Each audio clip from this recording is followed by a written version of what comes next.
I liked him even better for that. But then a Elastigonian giant charged towards my mom. She was rummaging around in an abandoned police car, maybe looking for an emergency radio, and her back was turned. "Mom!" I yelled. She whirled and when the monster was almost on top of her. I thought the thing in her hands was an umbrella until she cranked the pump and the shotgun blast blew the giant 20 feet backwards right into Nico's sword. "Nice one," Paul said. "When did you learn to fire a shotgun?" I demanded. My mom blew her hair out of her face. "About 2 seconds ago, Percy. We'll be fine. Go." "Yes," Nico agreed. "You hand to the army. You'll have to get Kronos." "Come on, seaweed brain," Annabeth said. I nodded. Then I looked at the rubble pile on the side of the building. My heart twisted. I'd forgot about Chiron. How could I do that? "Miss O'Leary," I said. "Please, Chiron's under there. If anyone can dig him out, you can. Find him. Help him." I'm not sure how much she understood, but she bounded to the pile and started to dig. Annabeth, Thalia, Grover, and I raced for the elevators. Chapter 19. We trashed the Eternal City. The bridge to Olympus was dissolving. We stepped out of the elevator onto the white marble walkway, and immediately cracks appeared at our feet. "Jump!" Grover said, which was easy for him since he's part mountain goat. He sprang to the next slab of stone while ours tilted sickeningly. "Gods, I hate heights," Thalia said as she and I leaped. But Annabeth was in no shape for jumping. She stumbled and yelled, "Percy!" I caught her hand as the pavement fell, crumbling to dust. For a second I thought she was going to pull us both over. Her feet dangled in the open air. Her hand stretched started to slip until I was holding only her fingers. Then Grover and Thalia grabbed my legs, and I found extra strength.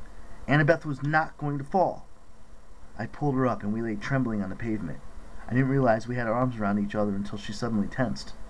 "Oh, thanks," she muttered. I tried to say, "Don't mention it," but it came out as, "Keep moving!" Grover tugged my shoulder. We untangled ourselves and sprinted across the sky bridge as more stones disintegrated and fell into oblivion. We made it to the edge of the mountain just as the final section collapsed. Annabeth looked back at the elevator, which was now completely out of our reach. A polished set of metal doors hanging in space, attached to nothing, 600 stories above Manhattan. "We're marooned," she said. "On our own." "Blah!" Grover said. "The connection between Olympus and America is dissolving. If it fails..." "The gods won't move on to another country this time," Thalia said. "This will be the end of Olympus. The final end."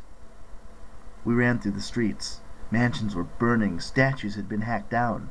Trees in the parks were blasted to splinters. It looked like someone had attacked the city with a giant weed whacker. "Kronos' scythe," I said. We followed the winding path towards the palace of the gods. I don't remember the road being so long. Maybe Kronos was making time go slower, or maybe it was just the dread slowing me down. The whole mountaintop was in ruins. So many beautiful buildings and gardens gone. A few minor gods and nature spirits had tried to stop Kronos. What remained of them was strewn around the road. Shattered armor, ripped clothing, swords and spears broken in half. Somewhere ahead of us, Kronos' voice roared. "Brick by brick, that was my promise. Tear it down, brick by brick." A white marble temple with a gold dome suddenly exploded. The dome shot up like the lid of a teapot and shattered into a billion pieces, raining rubble over the city. "That was a shrine to Artemis," Thalia grumbled. "He'll pay for that." We were running under the marble archway with the huge statues of Zeus and Hera when the entire mountain groaned, rocking sideways like a boat in a storm. "Look out!" Grover yelped. The archway crumbled. I looked up in time to see a 20-ton scowling Hera topple over us. Annabeth and I would have been flattened, but Thalia shoved us from behind and we landed just out of danger. "Thalia!" Grover cried. When the dust cleared and the mountain stopped rocking, we found her still alive, but her legs were pinned under the statue. We tried desperately to move it, but it would have taken several Cyclopses. When we tried to pull Thalia out from under it, she yelled in pain.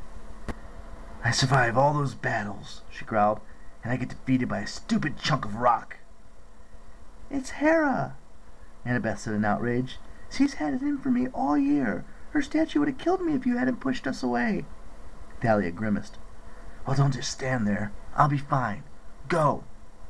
We didn't want to leave her, but I could hear Kronos laughing as he approached the Hall of the Gods. More buildings exploded.